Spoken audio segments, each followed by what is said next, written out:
Everybody, I am very glad that you are joining me again on another making of video. Today I have 1,000 things that I would like to share with you, so let's better get started. Okay, so first thing I'm going to do is that this time in the very first 30 seconds I am going to give the name of the song. The song is El Relicario. This hyper famous song that I am pretty sure that everyone in Latin America or from a Latin American country in Spain, and maybe some of you, if you're familiar with these cultures, have heard this song in the past. Why is that? Because this song has been sung by 1,000 people already, maybe even more. There are arrangements for bands playing, there are arrangements for piano, for full orchestra, and all of that, and uh, all singers, and I would make emphasis on that, mainly popular singers, bring them to their concerts. And before we jump to more into more details on the type of singers that actually sing it, I would like to share with you also very quickly. I am not going to leave the whole video already because you know there are copyright issues around in YouTube, and I am pretty sure, and in fact, I am almost pretty sure that they are going to ask this to be cut or muted. But if you would like to take a look into this, we are talking about a video that is actually available in YouTube. And this version is the one that I chose to share with you because while I was thinking on the style on, and we will go into more detail a little in shortly. I told myself that this is one of the songs that is hardly ever sung better by a classical singer, as popular singers are the ones who actually own it. One of the reasons is because as they are not married to the technique as classic singers are, who would like to have the voice in the best impostation ever, with the best quality of sound, the harmonics, and all of that, all of those things that classical singers love. The popular singers are free to do whatever they can with their resources. And that is the case for Rocío Jurado, if any one of you has already heard of her. Very famous Spanish singer for the 80s mainly. And she, from my perspective, from the very few that I saw, from my perspective, she's the one who actually owns it. Not only she is Spanish, but I also feel that her voice and the tone of the song is what is actually needed. So let's listen to a part of it, maybe leave a couple of minutes. Again, in case YouTube forbids it when uploading, I will either mute it or cut it from the actual video. So let's go for it.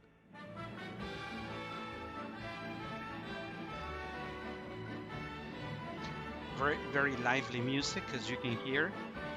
In this case, it has support from dancers on the stage as well, which of course gives more joy, more visual impact of the song. So let's hear her.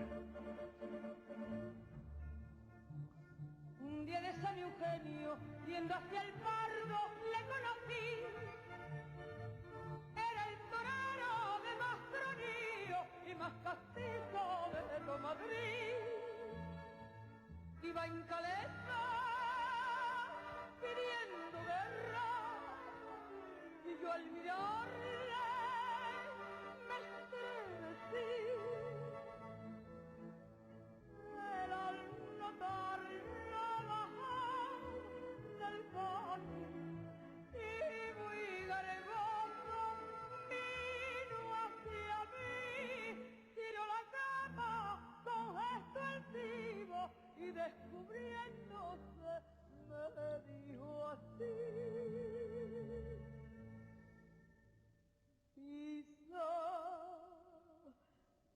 morena, quizá con garbo de un relicario me voy a hacer con el trocido de mi capote que había pisado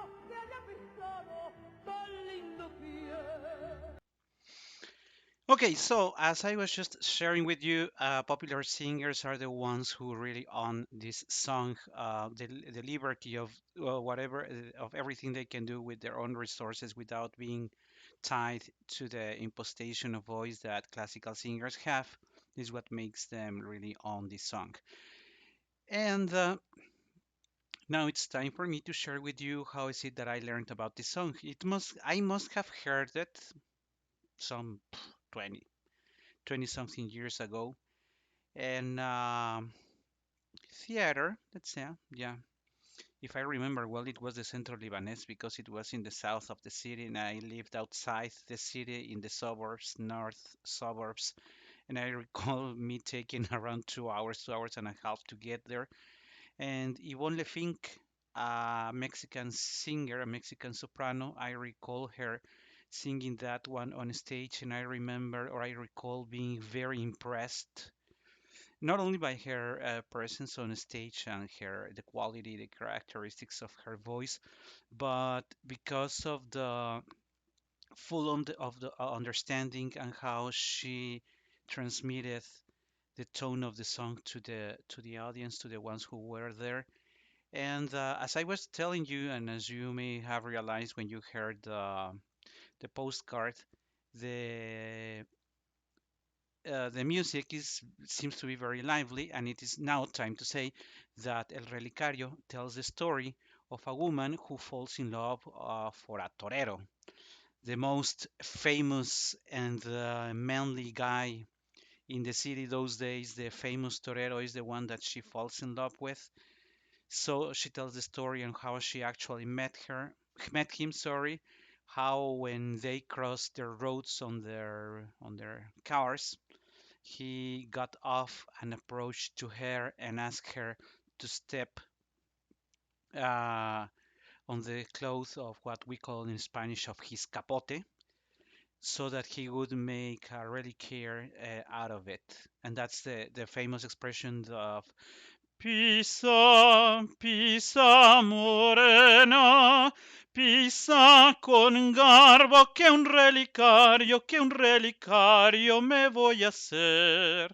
That's where the famous phrase that everybody recalls this song for comes when they met and he asks her to step on it so that he can make a reliquary out of it.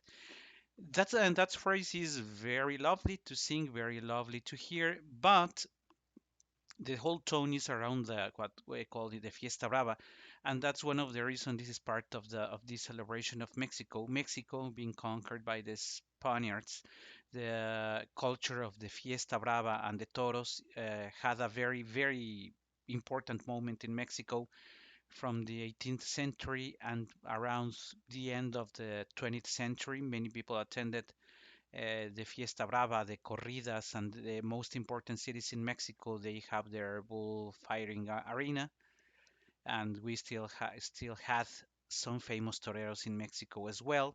It is not in that use any longer, as you know. The Fiesta Brava is a very cruel uh, spectacle, and so with the rise of the protection of animals, it has been forbidden in many places and people have are not now that close to the Fiesta Brava, but the Fiesta Brava is still very important in terms of what it means to the actual culture of the country. So Mexico had its moment with the Fiesta Brava, and this paso doble, because it is a paso doble, this gender that is very closely related to that Fiesta Brava, is what this song is. So going back to the story, the first set of words she describes how they actually met, but in the repetition, that's when the story becomes very dramatic, and that's exactly when Yvonne Lefink captured, uh,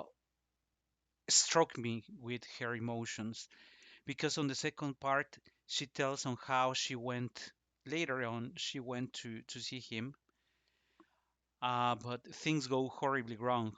So he gets hurt. At the end, he's dying, and while he's dying, he recalls again that phrase of "Pisa, pisa morena, pisa con garbo que un relicario me voy a hacer." And I recall Yvonne Lefink singing that second part crying. She was actually crying. She, of course, she attained the notes or the melody that the author demands. But I recall her crying. I recall her yell of desperation when she says that she sees him fall in the arena. I remember all those drama that she sang and how also she slowed the tempo of the song, now going like Pisa, Pisa morena, Pisa con garbo, because now she's actually crying at recalling at how she saw him dying. You know, from that very first part of the song where you are very happy, where you have met the most manly, brave guy in the city, and now you actually see him crying. And that moment when she refers that when he feels stroken by the bull, he takes out of his chest that reliquary that he actually built as he promised in the first part of the song. It is a very hard song, and what one would expect out of this story is to have the singer to sing the second part, the repetition, or with that tone of sadness, with that tone of feeling in full despair of seeing that man that one time you had the chance of meeting, and now see him fall and die in the Fiesta Brava is a very hard thing to sing, and that is one of the reasons why I don't like most of the renditions of the song that I have heard so far, because they sing it very plain, the two parts, as if they were telling the same story and they are opposite stories, in fact. But let's go a little into the score of the song, and this is the score that I actually had that I made use for. So let's zoom a little on it, so I think you can see it, maybe a little more even, that you can see a little clearer now. And as you will realize, of course, I haven't mentioned that this is by Maestro Jose Padilla, one of the most famous Spanish composers who really felt that folklore of Spain. And this song, I believe this is his most famous song. And maybe I should pause there and say that 90% of the times it is sung by female voices. There are only a couple of versions with male voices who make some changes in the words so that one cannot think that a man fell in love with a man. But as I have mentioned in other postcards, I mean, this is the 21st century, 2021, guys. So let's face it, there are women who fall in love with women, and men who fall in love with men, of course.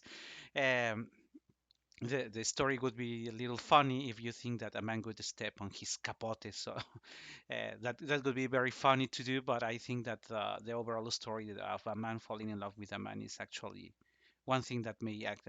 This is one thing that may actually happen. So keeping that apart, because I really didn't want to make the changes. There is a very famous version of it sung by but male voices, changing the words so that it fits the other sex.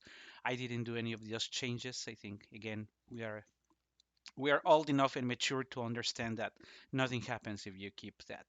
Okay, so on that day, un día de San Eugenio, yendo hacia el Prado, le conocí. Just what I was telling you. She starts by telling how they met.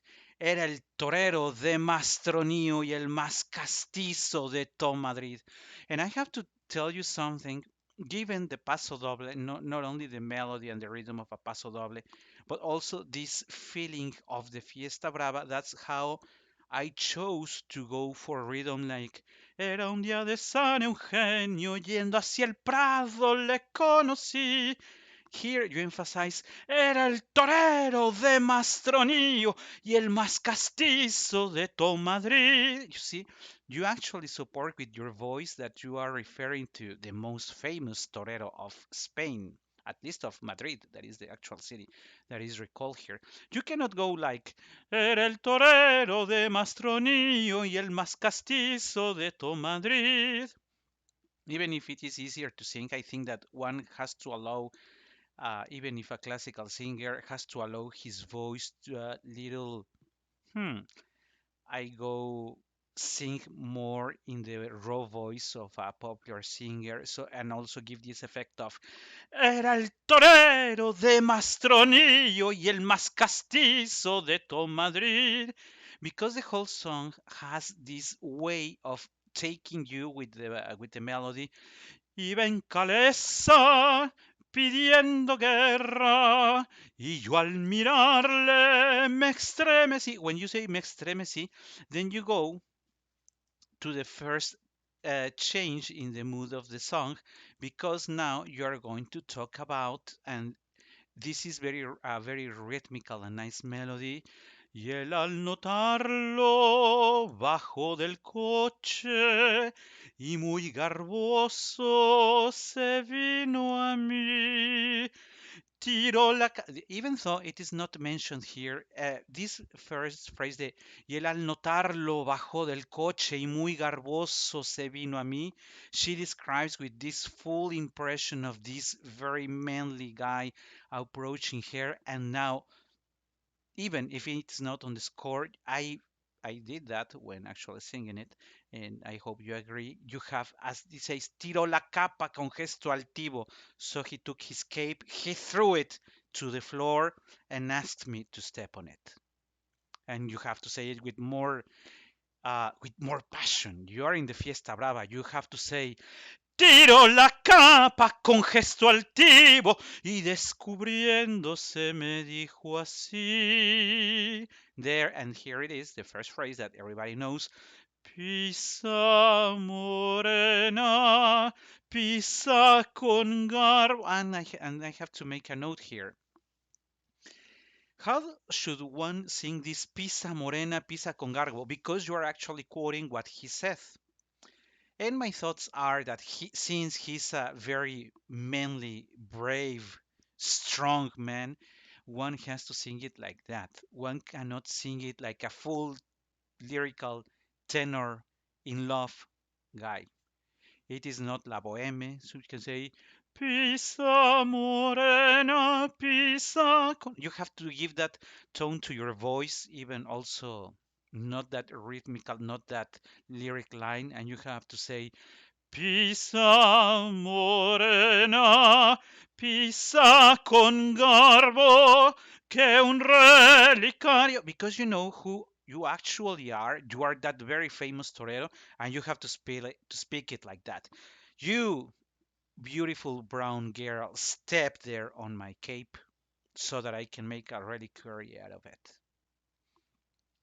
But in the second time, and let's go very quickly for it because we are close to those 20 minutes that you remember. I have to I like to keep as a limit so that you don't get bored after that time. This is the second time when you now tell about how everything started to go horribly wrong on that Monday in April when he was at the arena and I actually went to see him. And you have to say it with lots of emphasis. I should have never done that because that in that afternoon I thought I would laugh or I would perish of anguish.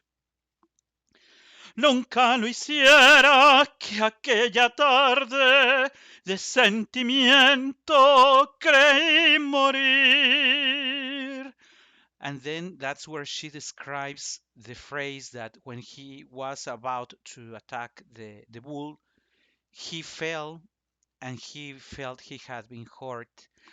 After he felt that he had been hurt, he turned his face to me, and then that's when he took out the reliquary out of his chest.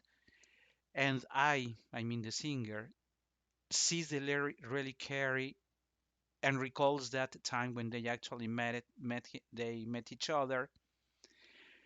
And when the torero was about to die, caía inerte, and while in delirium, he sang it like this. This time, you cannot sing it like you. I mean, even though, of course, you are still that manly guy, the torero. This time, you're about to die.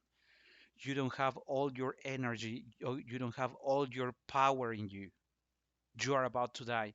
So you cannot go Pisa Morena. You have, and that's you will know. You may have noticed in my version that I almost did it, or I tried to make it where taking out all of the power of the pasta of the voice, and almost trying with a fil di voce, and also even losing the correct uh, tone of the notes because you're about to die. And if you're about to die, I think that you have to sing it differently.